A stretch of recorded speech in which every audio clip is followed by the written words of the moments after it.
بسم اللہ الرحمن الرحیم۔ السلام علیکم ورحمۃ اللہ وبرکاتہ۔ وظائف کا انسائکلوپیڈیا ایک اور نئی خاص ویڈیو کے ساتھ آپ کی خدمت میں حاضر ہے۔ ناظرین و سامعین، آج کی اس ویڈیو میں سورہ رحمان کا ایک نہایت ہی خاص وظیفہ لے کر میں آپ کی خدمت میں حاضر ہوئی ہوں۔ اگر آپ اس سورہ مبارکہ کو ہمارے بتائے ہوئے طریقے سے پڑھ لیں تو اللہ کے حکم سے آپ کی ہر جائز حاجت پوری ہو جائے گی۔ آپ جو بھی مانگیں گے آپ کو مل جائے گا۔ اس مختصر عمل کی برکت سے آپ کی خالی جھولیاں بھر جائیں گی انشاءاللہ۔ یہ سورہ مبارکہ قرآن پاک کے پارہ نمبر 27 میں موجود ہے۔ اس سورہ مبارکہ کو قرآن پاک کی زینت کہا جاتا ہے۔ انسانوں کے علاوہ جنات کو بھی اس میں مخاطب کیا گیا ہے۔ سورہ رحمان کے پہلے ہی لفظ کو اس سورہ مبارکہ کا نام قرار دیا گیا ہے۔ اس کے مکی اور مدنی ہونے میں اختلاف ہے، لیکن اکثر مفسرین کی رائے ہے کہ یہ سورہ مبارکہ مکہ مکرمہ میں نازل ہوئی۔ صاحب ضیاء القرآن لکھتے ہیں کہ اکثر علماء تفسیر کی یہی رائے ہے کہ اس کا نزول مکہ مکرمہ میں ہوا۔ اس کے مضامین بھی اس کی تائید کرتے ہیں۔ اس کے علاوہ روایات صحیحہ میں اس کی صراحت موجود ہے۔ قرآن کریم کی یہ واحد سورہ مبارکہ ہے جس میں اللہ پاک نے جن و انس کو مخاطب کر کے اپنی قدرت اور اپنے کمالات و احسانات کا ذکر کیا ہے اور انہیں شکر بجا لانے کی رغبت دلائی ہے۔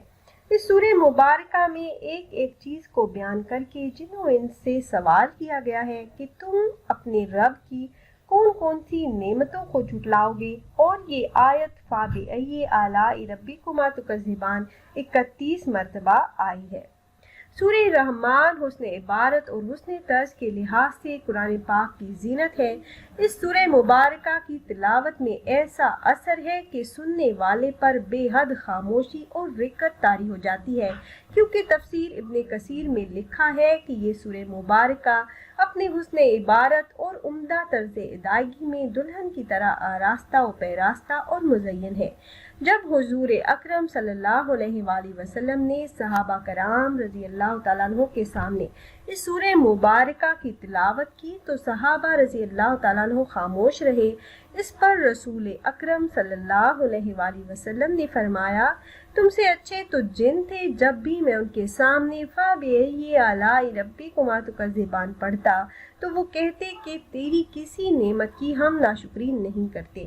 تحقین شعب الایمان میں حضرت علی رضی اللہ تعالیٰ عنہ سے روایت کیا کہ میں نے رسول اللہ صلی اللہ علیہ وآلہ وسلم سے سنا کہ ہر شے کی ایک زینت ہوتی ہے اور قرآن پاک کی زینت سورہ رحمان ہے۔ یہ سورہ مبارکہ ہر قسم کی حاجت روائی کے لیے بہت اکثر ہے۔ حاجت کے لیے اس سورہ مبارکہ کو 11 روز تک روزانہ بلا ناغہ 11 مرتبہ پڑھنا، انشاءاللہ اللہ پاک اس انسان کی ہر حاجت کو اپنے خزانوں سے پورا فرما دیتے ہیں۔ 11 دن اس سورہ مبارکہ کا پڑھنا نہایت ہی مجرب المجرب ہے۔ اور اگر کسی کے گھر میں موذی جانور رہتے ہوں یعنی سانپ، کن کھجورے، بچھو وغیرہ، تو اس سورہ مبارکہ کو 7 روز تک روزانہ 7 مرتبہ پڑھ کر پانی پر دم کر کے مکان کی دیواروں پر چھڑکنے سے انشاءاللہ موذی جانور وہاں سے بھاگ جاتے ہیں۔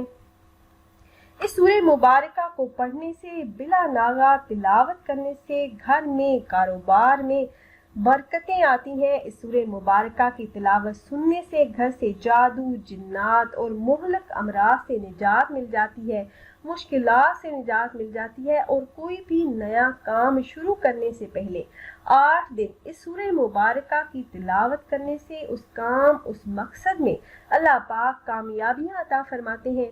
یہ مکی سورہ مبارکہ ایک خاص الخاص اور طریقے بیان کی بنا پر جداگانہ شان رکھتی ہے۔ حدیث مبارکہ میں آیا ہے کہ ہر چیز کا حسن و جمال ہوتا ہے اور قرآن پاک کا حسن سورہ رحمان ہے، اور اس سورہ مبارکہ کی تلاوت ہر مشکل کے حل کے لیے بہت ہی پر اثر ہے۔ پیاری بہنوں اور بھائیوں، اسی سورہ مبارکہ کا یہ وظیفہ ہے جو آپ نے 20 رمضان المبارک کو نماز عصر ادا کرنے کے بعد کرنا ہے۔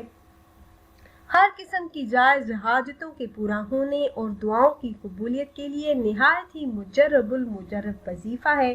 آپ کو کسی بھی قسم کی حاجت درپیش ہو تو آپ اس سورہ مبارکہ کی تلاوت کریں، پھر اللہ پاک کے 2 ناموں کی تسبیح کریں تو انشاءاللہ اللہ پاک آپ کی ہر قسم کی جائز حاجتوں کو اپنے خزانوں سے پورا فرما دیں گے۔ وظیفہ نہایت ہی مختصر اور آسان سا ہے۔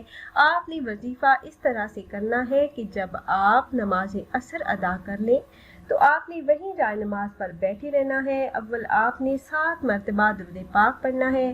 آپ چاہیں تو درود ابراہیمی پڑھ لیں یا اور کوئی بھی چھوٹا درود پاک بھی آپ پڑھنا چاہیں تو پڑھ سکتے ہیں۔ اس کے بعد آپ نے 3 مرتبہ اس سورہ مبارکہ سورہ رحمان کی تلاوت کرنی ہے۔ اس کے بعد آپ نے اپنی آنکھیں بند کر لینی ہے اور اللہ پاک کے یہ 2 نام یا مجیبو یا وہابو کا ورد آپ نے 100 مرتبہ کرنا ہے۔ ایک تسبیح آپ نے ان 2 ناموں کی کرنی ہے، یا مجیبو یا وہابو۔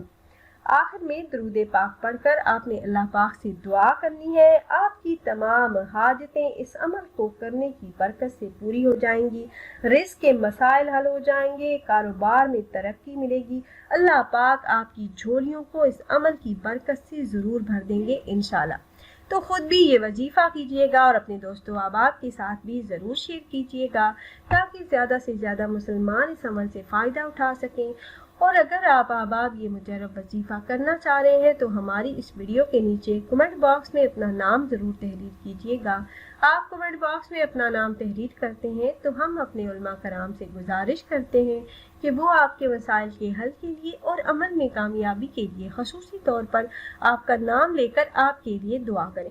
پھر حاضر ہوں گے ایک اور نئی خاص ویڈیو کے ساتھ، تب تک کے لیے اللہ حافظ۔